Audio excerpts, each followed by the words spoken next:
Wow, c'était super comme dernier segment à traiter. Dites-moi, l'épicier.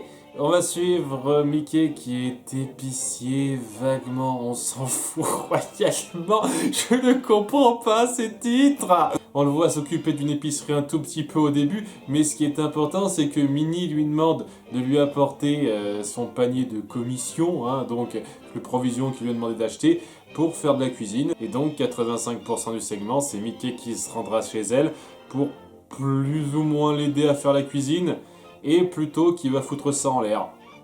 Voilà. En plus, au début, elle fait semblant de lui faire la gueule, je comprends même pas pourquoi. C'est pas comme si elle lui préparait une surprise ou je sais pas quoi, je piche pas ce délire.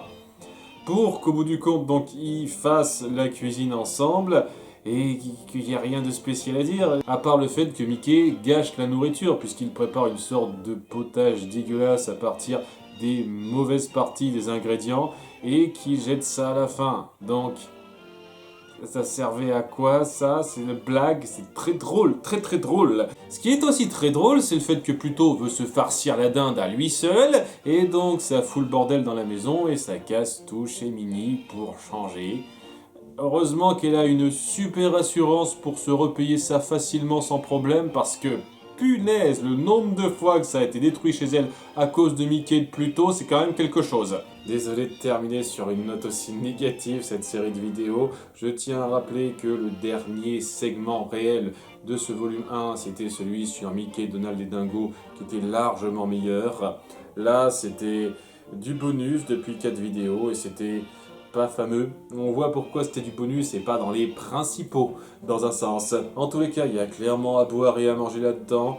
Je retiens malheureusement un peu plus de négatif que de positif, si je devais être un tout petit peu honnête.